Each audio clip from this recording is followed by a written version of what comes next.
이제 시간이 다 되었으므로 다 함께 자리에서 일어나셔서 찬송가 160장 찬송하시면서 4월 20일 부활주일 주일 예배를 시작하겠습니다. 찬송가 160장입니다.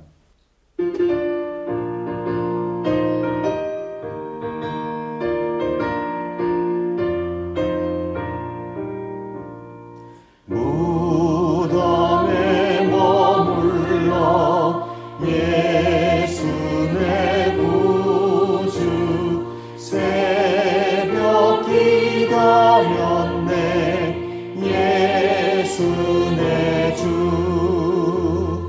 원수를 다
사도신경으로 우리의 신앙을 고백하겠습니다.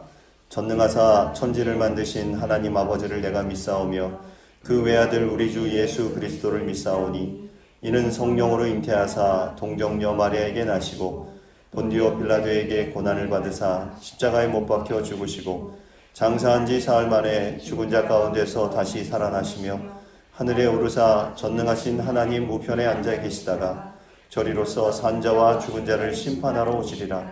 성령을 믿사오며 거룩한 공회와 성도가 서로 교통하는 것과 죄를 사하여 주시는 것과 몸이 다시 사는 것과 영원히 사는 것을 믿사옵나이다. 아멘. 자리에 앉아주시기 바랍니다. 기도하겠습니다. 살아계신 하나님 아버지, 우리를 자녀 삼아주시고 또 우리의 모든 삶 가운데 함께해 주시는 은혜에 감사드립니다. 삶에서 일어나는 모든 일들이 하나님의 은혜임을 고백합니다. 예상치 못한 일 속에서 겪는 상처와 아픔을 견딜 수 있도록 위로와 평안으로 인도하여 주시는 하나님께 감사와 찬양을 올려드립니다. 이 부활의 아침, 중보자 되신 주님의 이름을 힘입어 간구합니다. 하나님, 분열과 혼란으로 아파하는 이 나라를 인도하여 주시옵소서. 서로에게 관용과 이해의 마음을 품게 하시고 연약하고 소외된 이들의 아픔을 함께 나누는 그런 나라가 되게 해 주시옵소서. 6월 대통령 선거를 통해서 모두가 더불어 살아가는 사회가 될 수 있도록 인도하여 주시옵소서.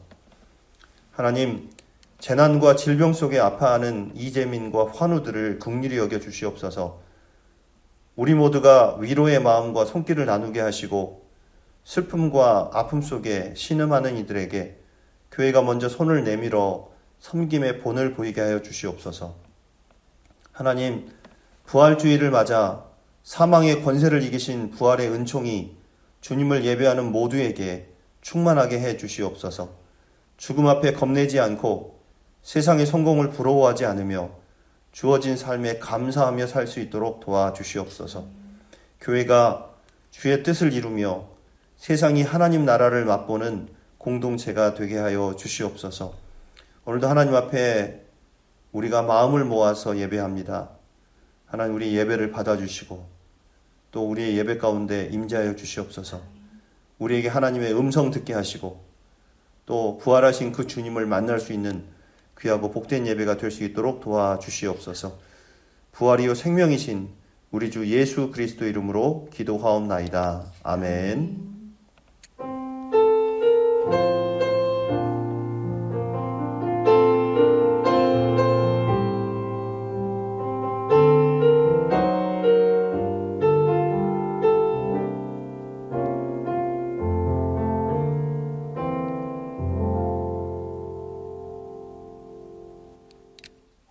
pandemic caused by the coronavirus. 사하라 사막이 눈으로 뒤덮였고 하루대로 신전 위에도 눈이 내려앉았습니다. 여름이 끝난 곳에서 계속 비가 내립니다. 파리는 태양이 북으로 물바다가 됐고 이 저녁을 강타한 한파와 눈보라는 20대 남자 한 명이 숨진 데 이어 군부 지지 세력들은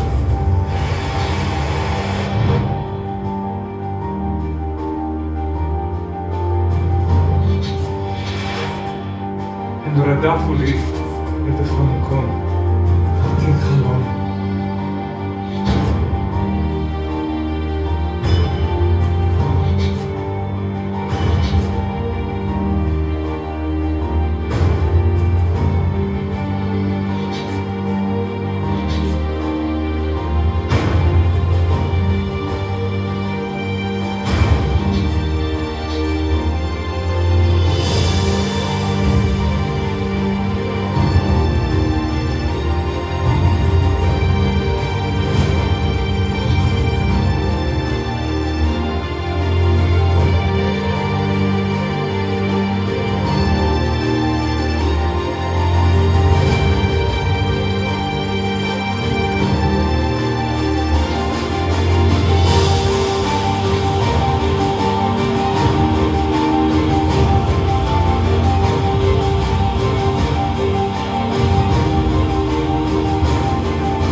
4월 20일 부활주일입니다.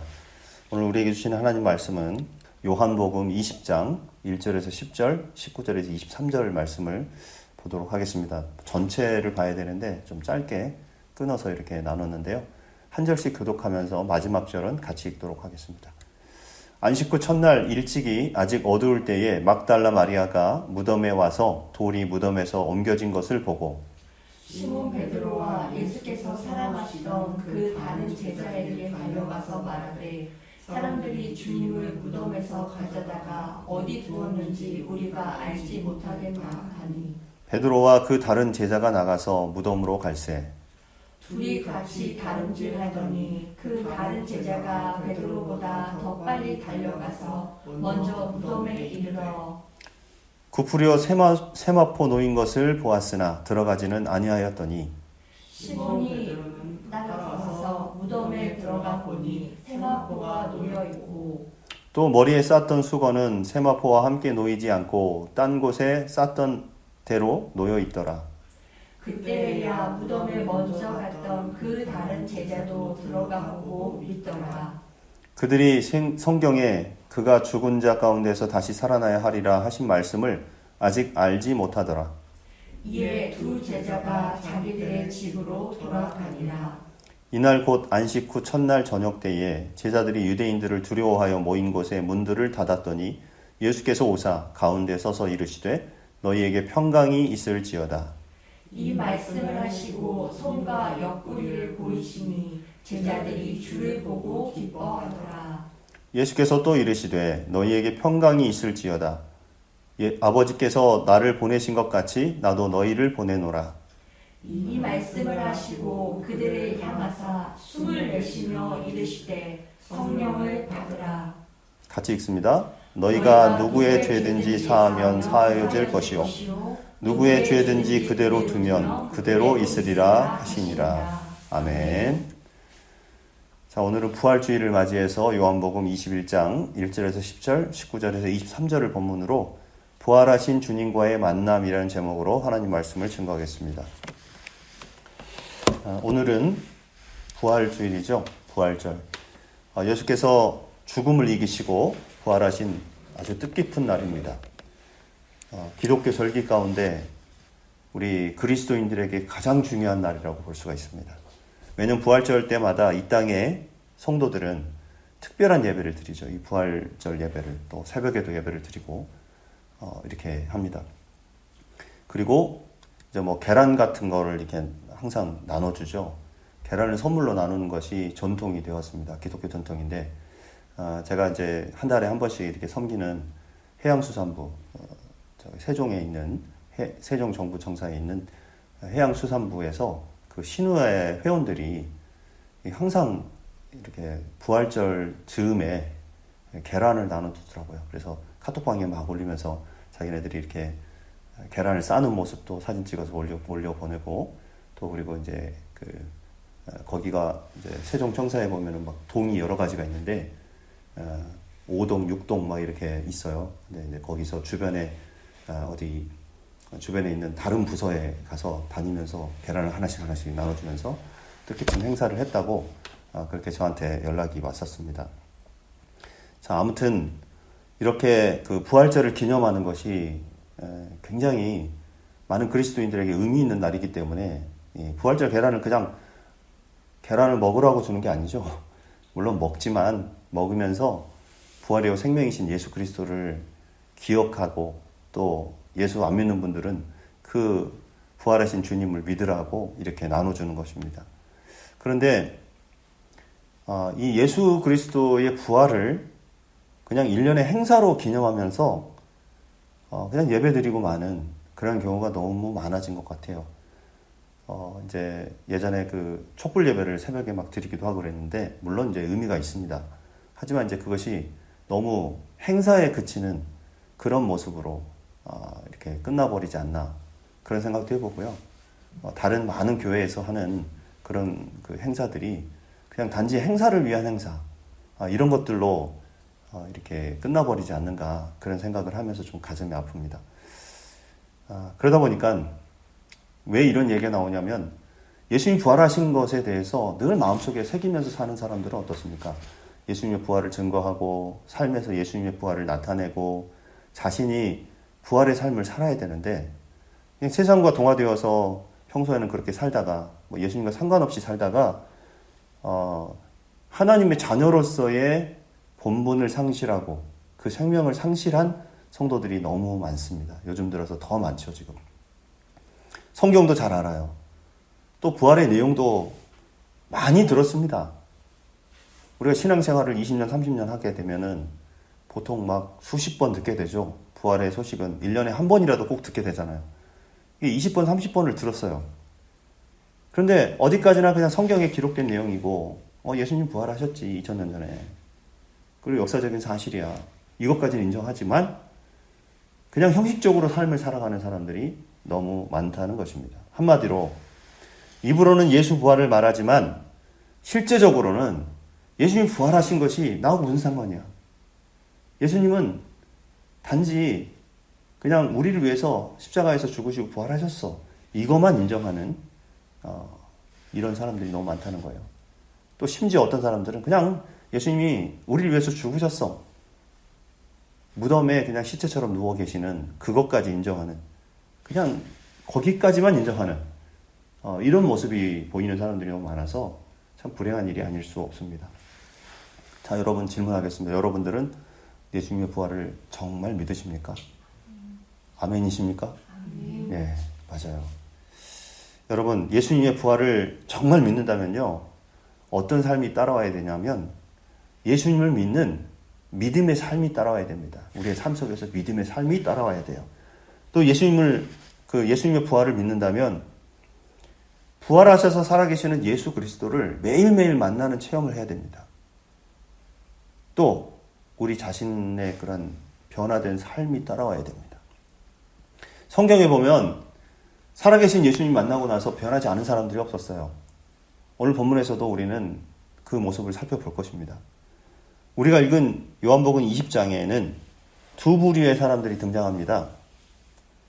그런데 공통점이 뭐냐면 예수님을 만나고 부활하신 예수님을 만나고 그들의 삶이 변했다는 것입니다.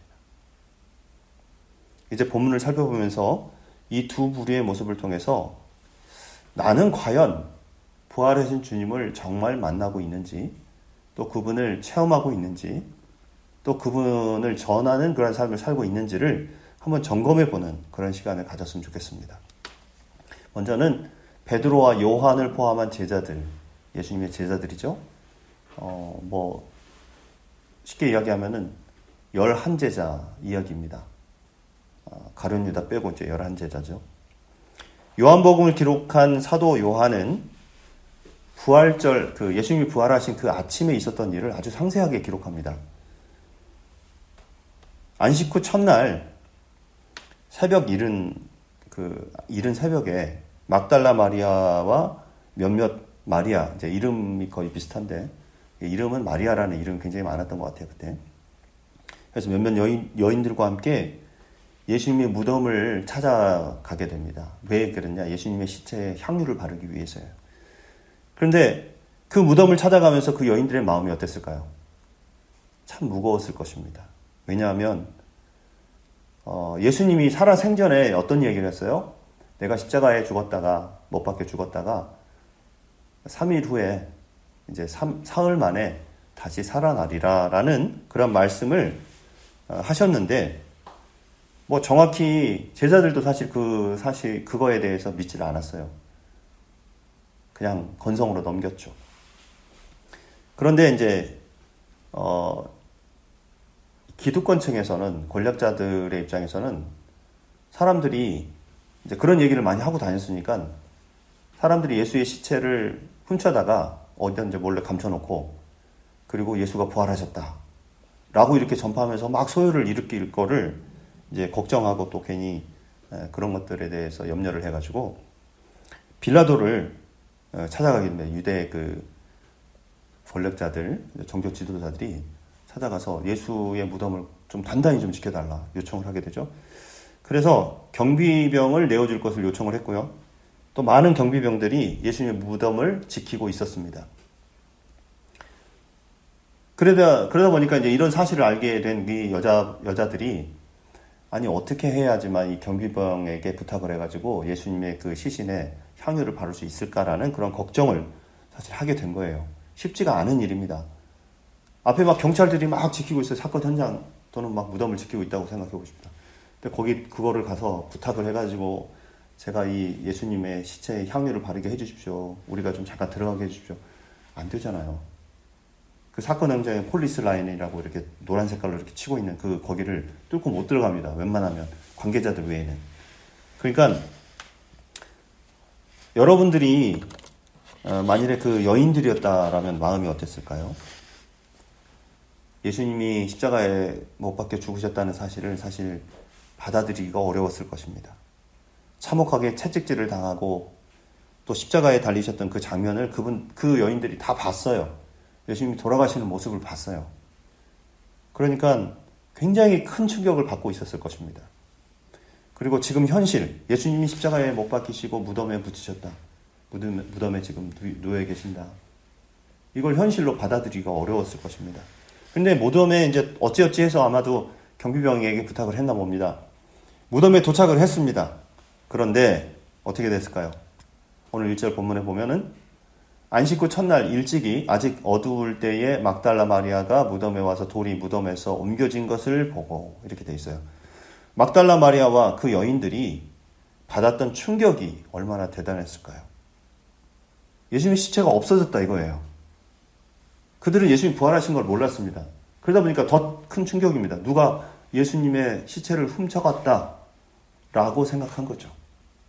그래서 그들은 이제 오늘 2절에 보면요, 이제 부활하신 그 돌이 굴려져 있는 그 모습을 보고 깜짝 놀라가지고 2절에 시몬 베드로와 예수께서 사랑하시던 그 다른 제자에게 달려가서 말하게 됩니다. 예수님의 무덤에 돌이 굴려져 있고 예수님 시체가 없었습니다 라고 이렇게 이야기를 해요. 어디 두었는지 우리가 알지 못하겠다 이렇게 이야기를 하게 되지요. 베드로와 요한 역시 사실 그 베드로가 막 몇 번이나 예수님을 부인을 했잖아요. 그리고 요한은 예수님이 십자가에 못 박히신 것을 다 목격을 했습니다. 그래서 사실 예수님의 부활 사건, 십자가에 못 박히시고 부활했던 그 사건을 세세하게 자세히 기록할 수가 있었던 거죠.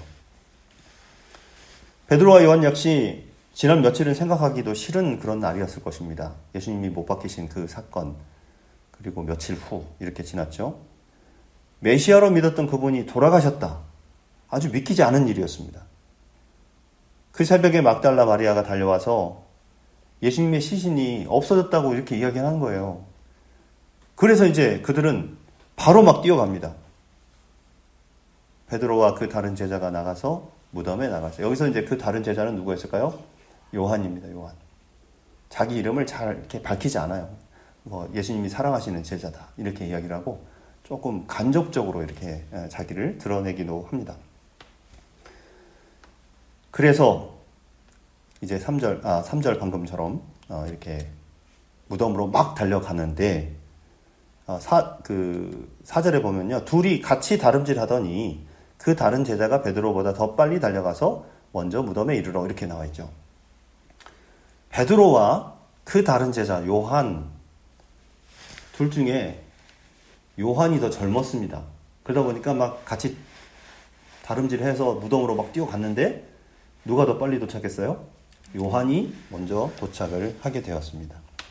그리고 무덤에 이제 도착을 했는데 이제 요한의 모습을 보십시다. 구부려서 몸을 구부려서 세모포 놓인 것을 보았으나 들어가지는 아니하더니 두려웠어요. 아직 무슨 일이 있는지를 확인을 했지만 자기가 들어가기가 이제 용기가 안 났던 거죠. 그런데 오늘 이제 본문에 보면은 보다라고 하는 4절에도 보시면은 5절에 보면은 구부려서 세마포 놓인 것을 보았으나라고 나와 있죠. 보았다 이렇게 나와 있고요. 6절에도 시몬 베드로가 그 다음에 따라와서 무덤에 들어가서 보니라고 나와 있습니다. 이제 우리 한글로는 둘 다 보았다, 눈으로 봤다라는 거 아닙니까? 그런데 이게 뜻이 달라요. 뜻이. 헬라어에서 이제 보다라고 하는 그 의미를 나타내는 단어가 6가지가 된다고 그래요. 6가지가. 근데 오늘 본문에는 3가지 종류의 보다라는 동사가 나옵니다. 5절에 방금 이제 5절에도 보았다라고 나와 있는데, 여기서 보다라고 하는 말은 아무 생각 없이 봤다라는 뜻이에요. 아무 생각 없이 봤다. 확인하려고 이렇게 봤다는 거예요. 그리고 6절에는 알아볼 목적으로 자세히 봤다라는 그런 뜻이 담겨져 있습니다. 그러자 이제 베드로가 들어간 걸 보고, 베드로는 그냥 막 용기 있는 사람이죠. 두려움이 없어요. 다혈질이고 이렇게 하다 보니까 들어가게 되죠. 이제 그 모습을 보고 요한이 따라서 들어가게 되는 것입니다. 8절. 그때야 무덤에 먼저 갔던 그 다른 제자도 들어가 보고 믿더라. 그렇죠? 베드로가 들어간 걸 보고 자기도 이제 따라 들어가서 보고 믿었다라고 돼 있는데, 이제 여기서 보고라는 말은 뭐냐면, 보다라는 말은 상황을 이해하고 깨닫다라는 뜻입니다. 상황을 이해하고 깨닫다. 이렇게 3가지 종류의 보다라는 말이 나옵니다. 다시 말해서 보고 믿더라라는 이 말은 예수님이 부활하신 것을 믿었다라기보다는 그제서야 예수님의 시신이 없어졌다는 마리아의 말을 믿었다, 이렇게 볼 수가 있는 거예요. 아직까지도 예수님의 부활을 믿지 못했어요. 한마디로 이 두 제자는 빈 무덤을 보고서도 예수님의 부활을 그때까지 인지하거나 믿지 못했다, 이런 말입니다. 그냥 단순히 시체가 없어졌다, 이렇게 생각한 거죠. 그래서 9절에 보면은 이 사실을 직접 자기가 경험하고 확인한 그 요한이 쓴 말입니다. 괄호로 지금 되어 있죠. 자기 말이 지금 들어가 있어요. 그 요한이 했었던, 자기가 생각하고 느꼈던 거를 기록하고 있는데, 한번 같이 읽어봅시다. 그들은 성경에 그가 죽은 자 가운데서 다시 살아나야 하리라 하신 말씀을 아직 알지 못하더라. 그렇죠? 아직 알지 못했다 그랬죠. 아직 예수님이 부활하신 사실을 받아들이지 못했어요. 아직 믿지 못했어요. 여러분, 예수님은 자신이 고난을 받고 십자가에 죽었다가 사흘 만에 다시 부활한다는 것을 제자들에게 자주자주 말씀하셨습니다. 자주자주 말씀하셨어요. 근데 제자들은 그때마다 어떻게 했어요? 건성으로 들었어요. 그냥 하시는 말씀이겠지, 그냥 좋은 말씀이겠지, 이렇게 하면서 받아들였어요. 그리고 구약 성경에서도 예수님이 이 땅에 오신 것, 초림, 그 다음에 다시 죽으셨다가 부활하신 것, 다시 오시는 것, 뭐 이런 것들까지도 구약 성경에 다 예언이 되어 있는 것입니다. 근데 제자들은 그 주님의 말씀을 잊어버리고 있었다라고 하는 거죠. 여러분, 제자들이 예수님의 말씀을 잊어버린 이유가 무엇이었을까요? 제자들이 왜 예수님의 말씀을, 예수님이 다시 살아나신다라고 하는 그 말씀을 잊어버리고 있었을까? 이게 굉장히 중요한 건데, 제자들이 예수님의 말씀을 잊고 있었던 이유는 뭐냐면, 그들이 처한 그 당시의 환경이 너무 어려웠기 때문입니다. 너무 환경이 어려워서. 우리는 환경에 의해서 하나님의 약속의 말씀을 종종 잊어버리는 연약한 사람들이에요. 자, 혹시 여러분들도 오늘 이 제자들과 같이 어려운 일, 믿기지 않은 일, 청천벽력과 같은 일들을 당한 경우가 있습니까? 당한 경험이 있습니까? 아마 우리 자녀들은 잘 모르겠는데, 이제 어른들은 아마 그런 일들이 있었을 거예요. 뭐 질병이라든지, 아니면 어떤 사고라든지, 아니면 주변에 누가 사랑하는 사람이 돌아가셨다든지, 물질적으로 뭐, 아니면 자녀들의 문제라든지, 아무튼 여러 가지 이제 받아들이기 힘든 그런 일들이 찾아오면요, 우리가 보통 어떻습니까? 당황스러워하죠. 그리고 낙심합니다. 그리고 막 이거를 어떻게 해결할까 하면서 막 이리저리 분주하게 뛰어다니고 막 이렇습니다. 그런데 이것이 바로 우리의 모습뿐만 아니라 믿음이 좋았던 제자들의 모습이었다라는 거예요. 예수님을 옆에서 봤던, 예수님을 옆에서 지켜봤던, 따라다녔던, 3년이나 따라다녔던 그 제자들의 모습이 바로 이 모습이었다라는 겁니다. 뭐 저 역시도 마찬가지예요. 부끄럽지만 저 역시도 뭐 여러분과 다를 바가 없는 것 같습니다. 당황스러운 일, 또 힘든 일 찾아오면은 막 마음속에 걱정이 쌓이고 이걸 어떻게 해야 되나, 어떻게 극복해야 되나 막 두려워하고 막 이렇다는 거예요. 그런데 저뿐만 아니라, 여러분뿐만 아니라 믿음의 위대한 지도자들도 우리 종교 지도자들 가운데에서도 그런 과정을 겪었던 사람들이 있습니다. 그러니까 뭐 사실 우리가 부끄러워할 필요는 없는 거죠. 다 그렇게 겪고 다 그렇게 이겨내면서 그 과정을 거쳤으니까요. 우리가 잘 아는 종교 지도자 가운데, 종교 개혁자 가운데 마틴 루터 아시죠? 이 95개조 반박문 이렇게 붙여서 아주 담대하게 사람들 앞에서 잘못된 거를 이렇게 이야기했던, 그래서 이제 이렇게 위대한 종교 개혁가가 되었죠. 그런데 이 사람이, 이 마틴 루터가 종교 개혁을 진행하다가 중간에 낙심한 적이 있습니다. 그래서 너무 낙심해서 다 포기해버리고 싶은 그러한 마음이 들었어요. 그래서 막 낙심해가지고 집에 있을 때 그의 아내가, 뭐 그림이 조금 이상합니다만 아무튼 어쨌든 우리는 아무튼 이게 이제 그려져 있는 그 아내의 모습입니다. 이게 아내가 상복을 입고 마틴 루터 앞에 나타나는 거예요. 그래서 마틴 루터가 막 물어봅니다. 깜짝 놀라가지고, 아니 여보, 왜 상복을 입고 있어? 누가 죽었어? 이렇게 물어봤던 겁니다. 그랬더니 그 아내의 대답이 뭐냐면, 오늘 하나님이 돌아가셨어요. 이렇게 얘기하는 거예요. 그래서 아니 그게 무슨 말이냐고. 아니 하나님이 항상 살아계시고 우리와 함께 하시는데, 아니 그런 불경한 말을 어찌 할 수 있느냐고 이렇게 막 화를 냈습니다. 마틴 루터가. 그랬더니 그 부인이, 그 아내가 하는 말이, 하나님이 정말 살아계시다면 당신이 어떻게 이렇게까지 낙심할 수가 있습니까? 내가 당신의 모습을 보니까 하나님이 돌아가신 것 같아요. 이렇게 이야기했다는 거예요. 그랬더니 이제 마틴 루터가 정신 차리고, 내가 이렇게 해서는 안 되겠구나. 하나님이 살아계시는 거를 내가 확실히 믿는 사람인데 내가 이렇게 낙심할 필요가 없구나라고 하면서 털고 일어나서 그 종교개혁을 완성했다는 그런 얘기가 있어요. 여러분, 어느 누가 어려운 고난 앞에서 허둥대지 않겠습니까? 몸에 질병이, 두려운 질병이 생기고 건강에 이상이 생기면 믿음이 좋은 사람이라도 믿음이 흔들립니다. 사랑하는 사람이 곁을 떠나고 자녀가 엇나가고 또 사업을 시작했는데 그 사업이 잘 안 될 때, 흔들릴 때, 그때 누가 낙담하지 않겠습니까? 하나님이 요한으로 하여금 부활절 새벽의 일을 기록하게 하신 이유가 무엇이냐? 그게 무엇일까요? 환경에 의해서 하나님의 약속의 말씀을 종종 잊어버리는, 환경에 의해서 하나님의 약속의 말씀을 종종 잊어버리는 연약한 사람들을 위해서요. 연약한 저를 위해서, 연약한 여러분들을 위해서.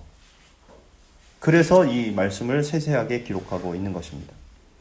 여러분, 부활하신 주님은 약속의 말씀을 잊고 낙심하고 흔들리는 우리들을 그냥 방치하지 않으십니다. 한 사람 한 사람 찾아다니세요. 우리 눈에 보이지 않을 수도 있지만. 그리고 그 약속의 말씀을 상기시켜 주십니다. 부활의 주님은 생명의 말씀, 구원의 말씀, 능력의 말씀 위에 우리를 든든하게 세우시고 그분의 영광을 볼 수 있는 눈을 열어주시고 그분의 음성을 들을 수 있는 귀도 열어주신다라는 거예요. 이렇게 우리 모든 영적 감각이 깨어나서 주님의 말씀을 붙잡으면 아무리 어려운 상황 속에 있다 할지라도 절대 흔들리지 않게 될 것입니다. 이 세상에 많은 것들이 변하죠. 자연도 변해요. 세상이 다 변합니다. 사람도 막 변하고요. 시대가 지금 빨리빨리 변하고 있죠. 뭐 AI 해가지고 휴게소 같은 데 가면은 이제 사람이 하던 그 커피 내리는 일을 로봇이 다 대체하고 있잖아요. 우리나라 뭐 큰 기업에서도, 대기업에서도 사람을 찾아볼 수가 없대잖아요. 로봇이 다 그 공정 과정에 중간에서 로봇이 다 하고 있다는 거예요. 이렇게 세상은 빨리빨리 변합니다. 그런데 여러분, 영원히 변하지 않는 한 가지가 있습니다. 그것은 뭐냐? 하나님 살아계시다. 하나님 살아계시고 또 우리와 늘 함께 하시고 하나님의 말씀은 결코 변하지 않는다 라는 것입니다. 여러분, 제자들은 예수님의 말씀을 믿지 않았습니다. 부활의 말씀을 잊은 제자들에게 먼저 찾아온 것은 두려움이었어요. 그래서 예수님의 시신이 없어진 그날 제자들이 어떻게 했을까요? 제자들은 두려움에 휩싸였습니다. 이제 우리에게 그 책임이 찾아올 수도 있고 우리를 잡으러 올 것이다. 유대인들을 두려워했어요. 로마 군인들을 두려워했습니다. 그래서 문을 다 걸어 잠궜습니다. 예수님의 인기를 끌고 막 기적을 나타내고 병자들을 고치고 했을 때는 제자들도 막 같이 덩달아서 우쭐우쭐 했었죠. 야, 우리 선생님 이런 분이야. 우리 예수님은 이런 분이야 하면서 예수님의 제자가 된 것을 자랑스럽게 그렇게 여겼을 것입니다. 겁날 것이 하나도 없었어요. 그런데 그렇게 의지했던 그 선생님이, 그 스승님이 처참하게 죽임을 당하는 모습을 보자 그들은 모든 자신감과 용기를 다 잃어버렸습니다. 또 예수님을 향해서 종려나무 가지를 막 흔들면서 호산나 호산나 찬양하던 그 군중들이 한순간에 돌아서서 저 예수를 못 박으라, 십자가에 못 박으라고 이렇게 외쳤던 것을 보면서 군중이 얼마나 간사한지도 알았을 거예요. 선생님도 비참하게 죽인 군중들이 예수님의 제자인 자신들을 가만히 두지 않을 거라는 생각이 들어서 겁이 많이 났던 것입니다. 그런데 모든 것이 끝났다고 좌절감과 죽음의 두려움으로 떨고 있었던 그 제자들에게 부활하신 예수님이 찾아오신 것입니다. 예수님이 제자들 눈앞에 나타나셔서 뭐라고 말씀하세요? 너희에게 평강이 있을지어다. 자, 따라서 보세요. 너희에게 평강이 있을지어다. 너희에게 평강이 있을지어다. 너희에게 평강이 있을지어다. 그랬어요. 이때 그 말씀을 예수님의 실제 살아계신 부활하신 모습을 보고 그 예수님의 음성을 들었을 때 제자들이 어땠을까요? 그제서야 예수님이 부활하실 거라고 하는 그 말씀이 옛날에 하셨던 그 말씀이 기억이 나면서 그리고 그 말씀이 이루어진 것을 보면서 예수님이 메시아이시구나. 예수님이 진짜 하나님의 아들이시구나 라는 것을 확실하게 믿게 되었던 것입니다. 부활하신 예수님을 만나자 제자들의 가슴을 누르고 있었던 공포, 두려움이 다 사라지고 그들의 마음속에 평안이 찾아오게 되었습니다. 그리고 기뻐했다라고 성경은 기록하고 있어요. 예수님은 샬롬, 즉 너희에게 평강이 있을지어다, 이게 샬롬이잖아요. 샬롬 하면서 손과 옆구리를 보여주셨습니다. 손, 못 박힌 자국이 있죠. 옆구리 창에 찔린 자국이 있죠. 그것을 보여주셨어요. 그리고 부활하신 몸을 보여주셨던 겁니다. 나는 십자가에 못 박혔다가 이렇게 부활했다 라고 하는 것을 그들에게 보여주었던 것입니다. 그러면서 제자들에게 사명을 주시죠. 자, 같이 읽습니다. 시작. 예수께서 또 이르시되 너희에게 평강이 있을지어다. 아버지께서 나를 보내신 것 같이 나도 너희를 보내노라. 다시 한번 평강이 있을지어다 라고 하면서 이걸 확인하시고 그 다음에 사명을 주셨어요. 아버지께서 나를 이 땅에 보내신 것 같이 나도 내가 이제는 너희를 보낸다. 세상에 사명을 주겠다. 이렇게 얘기를 했어요. 그리고 이어지는 말씀에 이 말씀을 하시고 그들을 향하여 숨을 내쉬며 이르시되 성령을 받으라. 이렇게 말씀하고 있습니다. 결과적으로 부활하신 예수님으로부터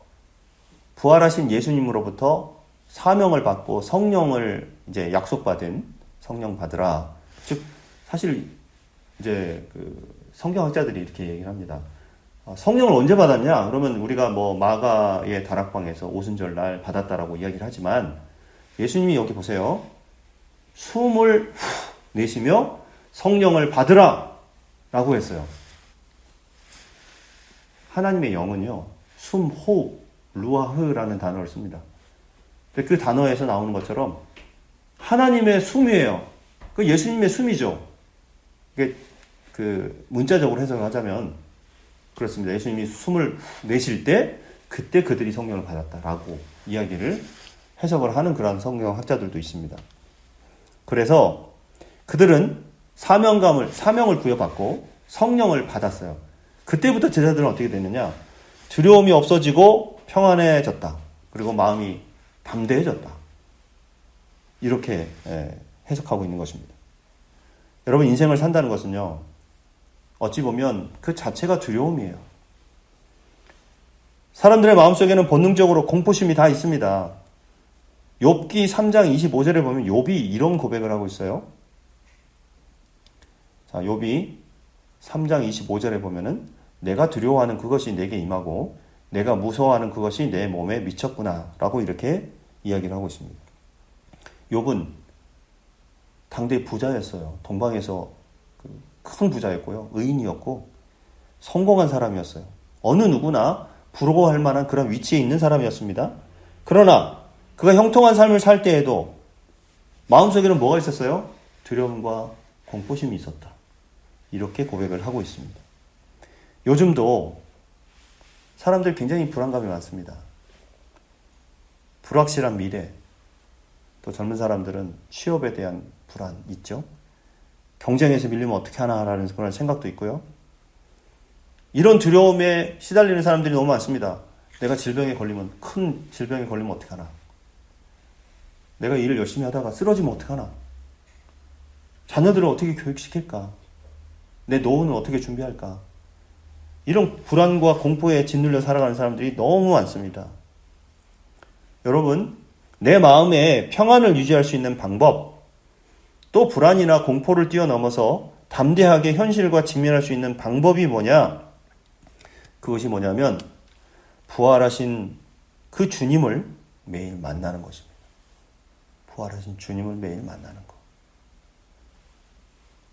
왜냐하면 그 주님은 부활하셔서 나와 늘 항상 함께 하시기 때문입니다.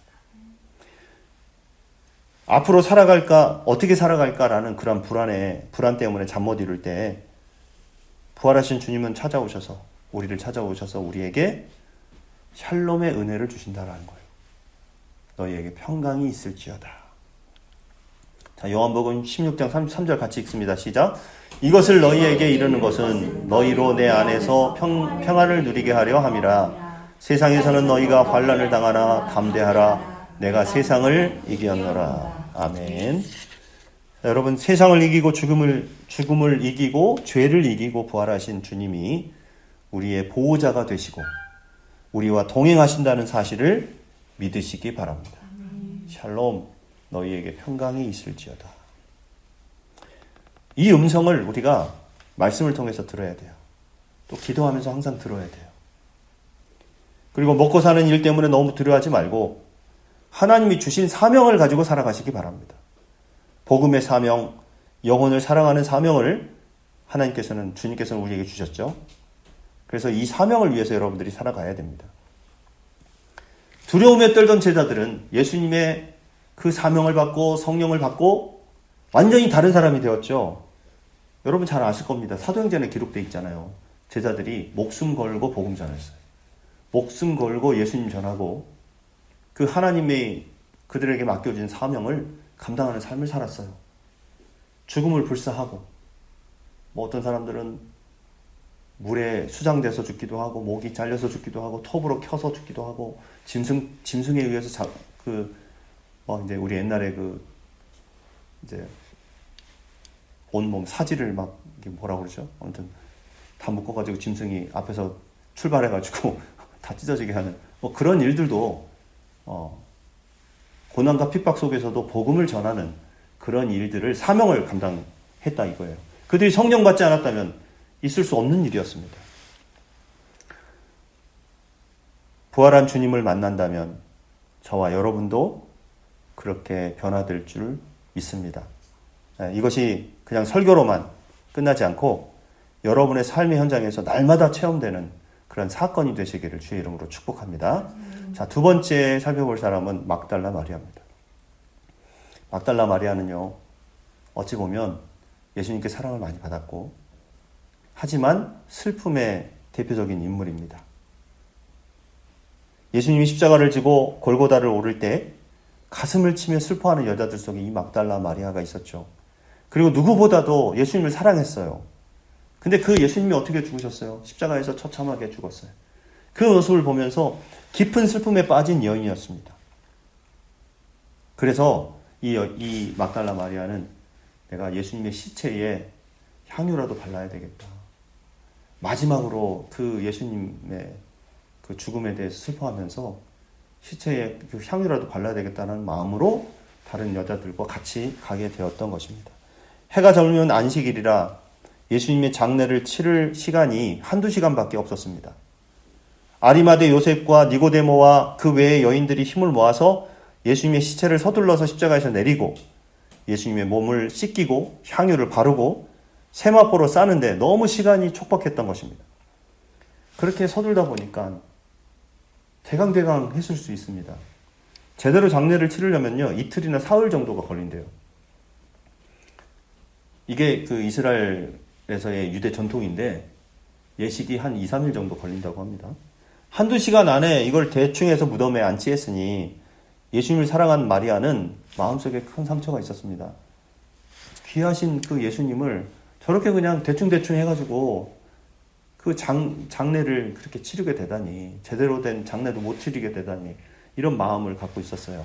그래서 사흘째 되던 날, 시체지만 조금이라도 이제 마지막으로 더 잘 해드리고 싶은 그런 마음에 향유를 가지고 무덤으로 달려가게 되었는데, 가서 보니까 어떻게 됐어요? 예수님 시체가 보이지 않는 거예요. 그러니 마리아는 더 마음이 무너지는 거죠. 우리 예수님의 시체를 누가 가져왔냐 이 말이에요. 11절에 보면요, 마리아가 무덤 밖에 서서 울고 있었다 그랬어요. 무덤 밖에 서서 울고 있었어요. 그리고 15절에 보면은 예수님께서 이제 부활하신 예수님께서 나타나셔서 여자여 어찌하여 울며 누구를 찾느냐 이렇게 물어봅니다. 근데 이 마리아가 너무 슬픔에 젖어 있다 보니까 이분이 예수님인지를 몰라보는 거예요. 그리고 뭐라고 하냐면 마리아는 그가 동산지기인 줄 알고, 동산을 지키는 사람이죠. 주여 당신이 옮겼거든 어디 두었는지 내게 이르소서, 그리하면 내가 가져가리이다 이렇게 얘기를 하죠. 당신이 만약 그 시체를 옮겼다 그러면 나한테 좀 장소를 알려주세요. 내가 다시 가져갈게요. 내가 같이 데려갈게요. 이렇게 이야기를 했던 겁니다. 그랬더니 16절에 예수께서 마리아야 마리아야 라고 이렇게 부르셔요. 이 마리아야라는 이 음성을 듣고 막달라 마리아가 예수님이신 줄 알아듣게 됐던 거죠. 그 음성을 들었을 때, 평소에 듣던 그 음성이었어요. 예수님의 음성을 들었어요. 그 마리아의 표정이 어떻게 변했을까요? 슬픔이 기쁨으로 변했죠. 활짝 얼굴이 펴게 되었습니다. 예수님이 살아계신걸요. 눈물을 흘리던 그 눈은 기쁨으로 막 광채가 났을 것입니다. 부활하신 예수님을 만나자 마리아의 슬픔이 변해서 기쁨이 되었던 거죠. 이사야서 61장 3절 말씀에 보면 이런 말씀이 있어요. 우리 같이 읽겠습니다. 무릇 시온에서 슬퍼하는 자에게 화관을 주어 그 죄를 대신하며 기쁨의 기름으로 그 슬픔을 대신하며 찬송의 옷으로 그 근심을 대신하시고 그들이 의의 나무 곧 여호와께서 심으신 그 영광을 나타낼 자라 일컬음을 받게 하려 하심이라. 이렇게 말씀하고 있어요. 바로 이 기쁨을 마리아가 체험하게 되었던 것입니다. 살아계신 주님을 만난 사람은요, 모두가 다 이래요. 슬픔이 변하여 뭐가 된다? 기쁨이 된다. 우리 모두는 인생을 다 각각 살아가고 있습니다. 각각 삶의 현장이 다르죠. 각각 다릅니다. 그런데 슬픔 없이 늘 즐겁게 사는 사람은 없을 것입니다. 근심과 걱정 없이 사는 사람은 없을 거예요. 삶의 현장이 바뀔 때마다 근심과 걱정이 늘 있어요. 여기에서 해결됐던 일이 다른 데 가면 또 해결해야 될 문제로 다가오기도 하고, 또 예전에 해결했던 문제가 지금은 또 다른 문제가 다가와서 나를 또 힘들게 하는 경우가 너무 많습니다. 우리 모두는 슬픔 외에 아무것도 보이지 않고 믿었던 약속의 말씀도 사라져버리고 주위 사람들의 권면도 귀에 들어오지 않을 때가 있습니다. 그때에는 주변에서 옆에서 아무리 뭐 위로의 말을 해도 받아들이기 싫은 거예요. 받아들이기 싫고 또 뭐 들리지도 않고 그냥 내 문제에만 집중하다 보니까 다른 게 보이지 않죠. 그래서 마리아처럼 부활하신 그 예수님, 부활하셔서 나를 부르시는 그 예수님의 음성을 우리가 들어야 됩니다. 그래야 슬픔 많은 이 세상을 이기고 웃으면서 살 수가 있는 것입니다. 오늘 예배에 참석하고 있는 여러분 가운데에는 사랑하는 사람을 먼저 천국으로 보낸 슬픔을 가진 사람도 있을 것입니다. 사랑하는 부모님 또는 뭐 지인 중에 뭐 그런 사람들이 있을 거예요. 뭐 남편을, 아내를, 자식을, 부모를, 형제를, 친구를 먼저 떠나보내고 몇 년이 지나도 그 슬픔이 가시지 않는 분들이 있을 것입니다. 지난 4월 16일 그 4월 16일이 어떤 날이었죠? 세월호 참사 11주기였습니다. 11주기.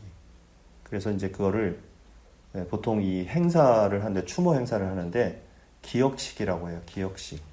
이렇게 기억식이죠. 안산에서도 하고 뭐 진도의 팽목항 뭐 거기서도 하고 또 시청, 서울시청이나 아니면 각 그 도시의 시청에서 기억식을 하더라고요. 그래서 그 TV에 이렇게 잠깐 틀었는데 TV에 나오길래 봤어요. 자, 그런데 여러분 벌써 11년이 지났습니다. 그런데 그들의 마음속에는 아직도 내 자녀가, 내 사랑하는 사람이 아직도 그립고 아직도 보고 싶고 그런 거예요. 근데 아직도 정부에서 이런 부분에 대해서 제대로 해결이 안 돼 있는 상태고, 그 원인이 뭐냐 이거 했을 때 나오긴 나왔더라고요. 원인이 나오긴 나왔어. 뭐 그 배에 그 뭐 결함이었다 뭐 이렇게 나오긴 하는데, 하지만 그거를 책임지는 사람이 없다라는 거예요. 여러분, 이 기억이라고 하는 것은 아무리 시간이 지나도 이렇게 잊혀지지 않는 것입니다. 물론 만일에 이 부모들이 자기 자식을 이제 마음속에 품고 세상을 떠났어요. 그럼 어떻게 될까요? 서서히 잊혀지겠죠. 서서히. 그걸 기억하는 사람이 점점점 줄어들게 될 겁니다. 하지만 우리 주님이 부활하셨다라고 하는 이 사실은 지금 벌써 2000년이 더 지났죠. 2000년이 더 지났는데도 어떻게 돼요? 우리에게 여전히 사실로 받아들여질 수 있고, 또 우리에게 여전히 이것이 우리에게 기억되고 있는 것입니다. 마리아의 이름을 부르듯이 우리의 이름을 부르시는 부활하신 주님의 음성을 듣는다면 그 슬픔과 눈물을 딛고 항상 기뻐할 수 있는 사람이 될 수 있을 것입니다. 왜냐하면 예수님 안에서는 먼저 보낸 모든 분들과 다 부활해서 영원히 함께 살 수 있는 축복이 약속되어 있기 때문입니다. 이 기억식에서 이제 어떤 한 학생, 예전에 학생이었던 한 청년이 나와요. 이 사람이 누구냐면, 뭐 여기 화면에 안 나와 있습니다만, 그 사고에서 살아난 한 여학생이었습니다. 벌써 11년이 지났으니까 벌써 뭐 성인이 돼서 20몇 살이겠죠. 너무 미안하다고 이렇게 이야기를 하더라고요. 거기에서 구출되지 못하고 죽음을 당한 300명이 넘는 그 사람들에게 자기가 너무 미안하다고. 그래서 어찌 하든지 그들을 대신해서 열심히 살아보려고 노력하고 있다고 그렇게 이야기를 하더라고요. 여러분, 다시 봄이 온다라는 그런 주제로 이제 추모 행사를 열었는데, 여러분들 뭐 기회가 되시면 유튜브에 보시면 나옵니다. 한번 찾아보시기 바랍니다. 하지만 여러분, 우리가 이 부활주일에 우리가 예수님의 음성을 오늘뿐만 아니라 매일매일 듣는다면 어떨까요? 우리의 삶에는 소망과 기쁨이 가득하고 매일매일이 희망이 되고, 그 예수님을 생각하면은 힘이 나는 거예요.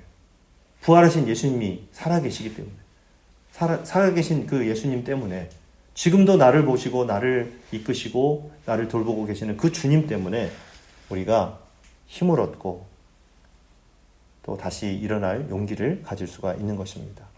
사랑하는 여러분, 지금도 그 주님은, 그 부활하신 주님은 우리를 찾아오십니다.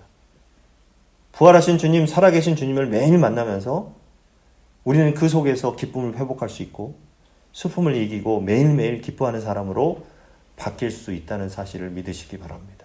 그 주님을 만나십시오. 여러분, 부활의 주님을 만나시기 바랍니다. 그분을 만나면 슬픔이 떠나갑니다. 두려움이 떠나가죠. 그리고 주님을 만나십시오. 말씀 위에 굳건히 서서 사명자로 살아갈 수 있게 되는 것입니다. 여러분, 이제 이 부활주일 굉장히 뜻깊은 날인데 우리나라 굉장히 혼란스러웠는데 지금 해결해 나가고 있지만 아직도 여전히 갈등 속에 있습니다. 무슨 광화문에서 국민 저항권 어쩌고저쩌고 해서 지금 막 집회하고 또 막 이렇게 하고 있다잖아요. 극우 세력들이.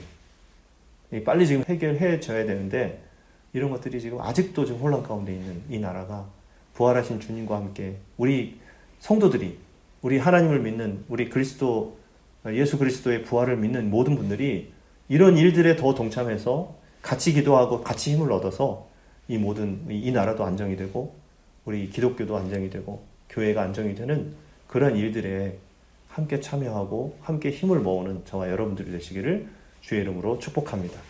자, 우리 같이 결단의 기도 드리도록 하겠습니다. 우리 같이 한번 읽어볼까요? 시작. 살아계신 주님, 부활을 통하여 이 땅에 소망을 주신 주님, 사망의 권세를 이김으로 슬픔과 두려움에 짓눌려 삶의 소망을 잃어버린 모든 사람들에게 희망을 주신 주님, 오늘 이 시간 우리들을 만나 주시옵소서.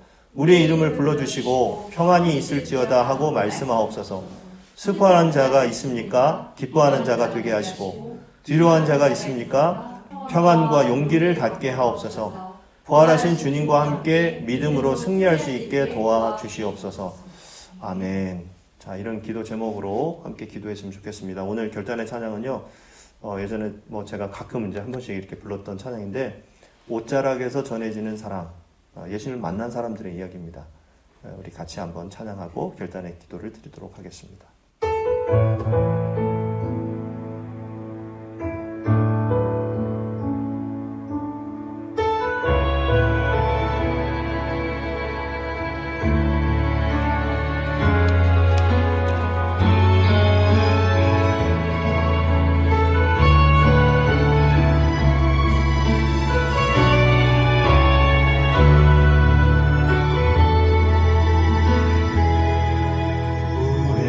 오래전부터 날 부르는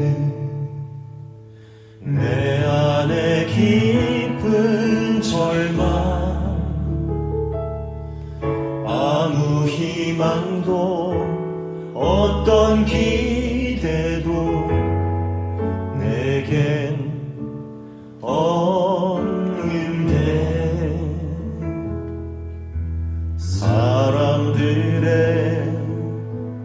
외면과 날 거절하는 눈빛, 아픈 상처로 짙은 어둠으로 깊이 빠져만 가는데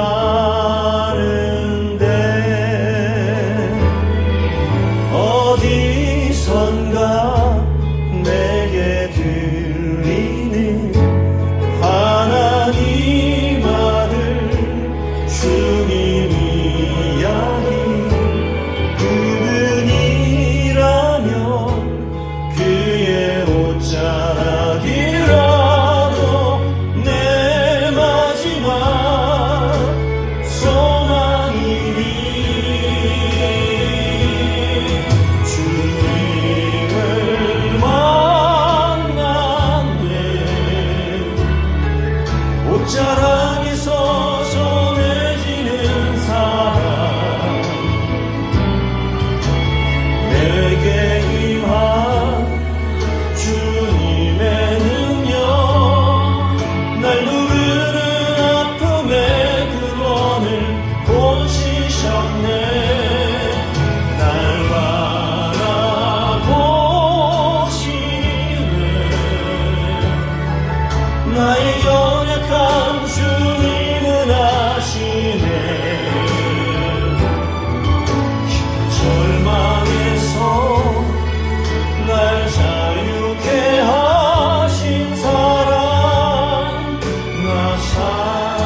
말씀을 생각하면서 여러분 결단의 기도를 함께 드리도록 하겠습니다. 기도하겠습니다.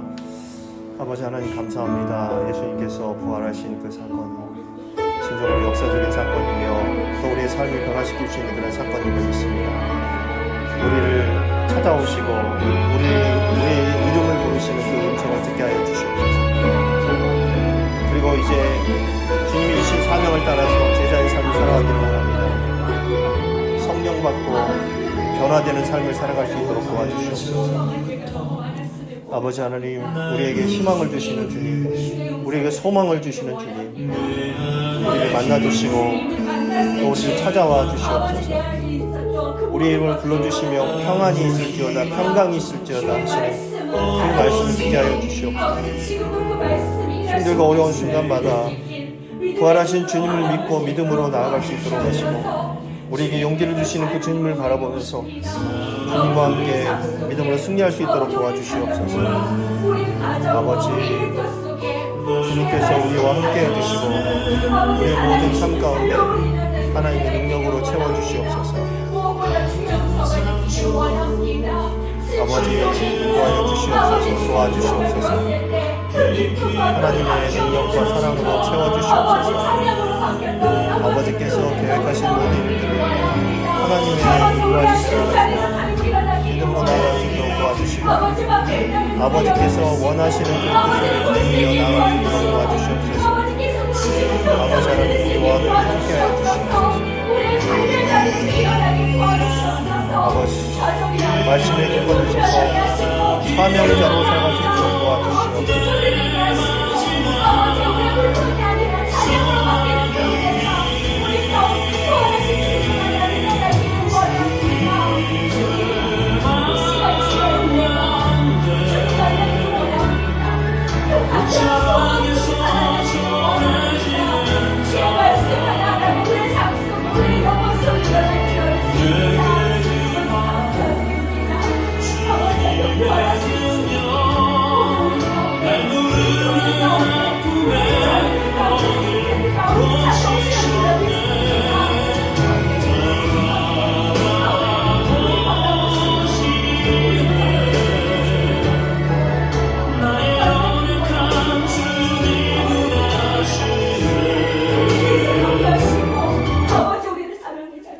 예수님의 이름으로 기도하옵나이다. 아멘.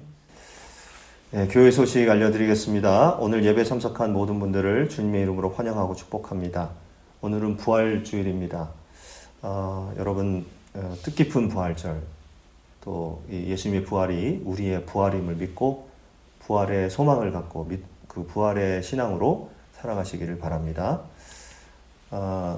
2025년 한 해 동안 우리 청주 한무리교회의 영적 부흥을 위해서 기도해 주시고 이제 한음이가 이제 얼마 안 남았습니다.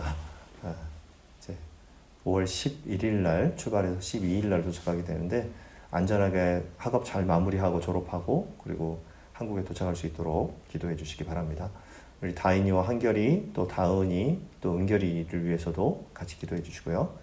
한지혜 사모님 건강 회복을 위해서 기도해 주시고 포렌다니엘 기독학교에서 이제 복직해서 아이들을 가르치고 있는데 참 힘든 일들이 많다고 합니다. 근데 잘 헤쳐나갈 수 있도록 기도해 주시기 바라고요. 윤서인 집사님, 고옥선 집사님, 김수원 성도님, 재영이 성원이 위해서도 같이 건강과 또 직장생활을 위해서 기도해 주시기 바랍니다. 포렌다니엘 기독학교와 쉐마 글로벌 학교를 위해서 여러분 기도해 주시고요. 또 매일 기도운동, 또 말씀을 받고 다시 되새김질하는 그런 삶을 위해서 여러분 기도해 주시고 계속 3주 이제 오늘까지만 이제 이 광고를 드립니다. 이제 왜냐하면 오늘까지 모아진 그 헌금 중에서 이제 우리가 일부를 이 이재민 돕기 헌금으로 보내기로 했기 때문에 그렇게 준비하고 보내도록 하겠습니다. 오늘 예배 후에는 부활절날 보통 이제 달걀, 계란을 나누는데 이번에는 저희가 부활절 빵을 준비했습니다. 그래서 빵을 하나씩 이렇게 받아가시면 좋겠습니다. 자, 우리 다 함께 일어나셔서 교제하고 봉헌하는 시간을 갖도록 하겠습니다. 오늘은 이번 한 주간도 예수님의 부활을 이웃에게 전파하며 살아가시기 바랍니다. 인사하십시다. 시작. 예수님의 부활을 이웃에게 전하며 사시기 바랍니다. 아멘. 네, 감사합니다. 오늘 봉헌하는 시간 갖고 축도로 예배를 마치도록 하겠습니다.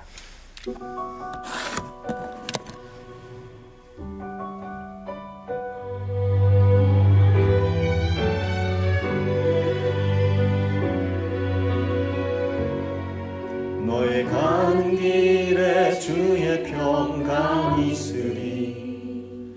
평강의 왕 함께 가시니 너의 걸음 걸음 주 인도하시리. 주의 강한 손 널 이끄시리. 너의 가는 길에 주의 축복 있으리. 영광의 왕 함께 가시니 내가 받는 모든 땅 주님 다스리리. 너는 주의 길 예비케 되리.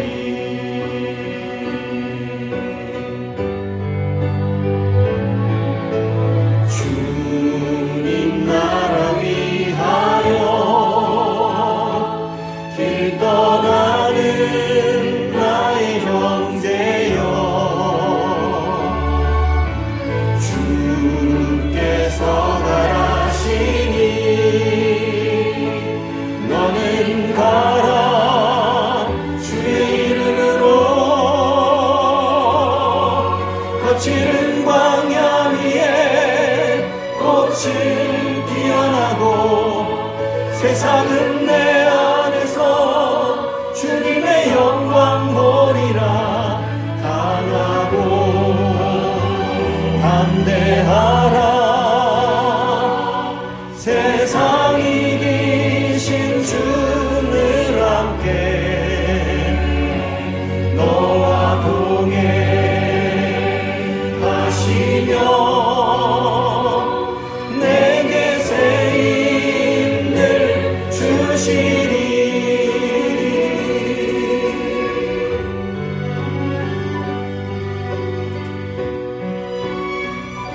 주님 나라 위하여 길 떠나는 나의 형제여. 주님 나라 위하여 길 떠나는 나의 형제여. 주께서 가라시니 너는 가라. 주의 이름으로 거칠은 광야 위에 꽃을 피어나고 세상은 내 안에서 주님의 영광 보리라.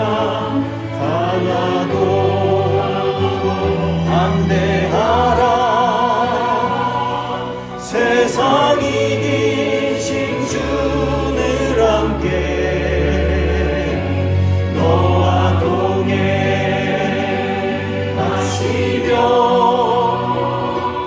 내게 새 힘을 주시리.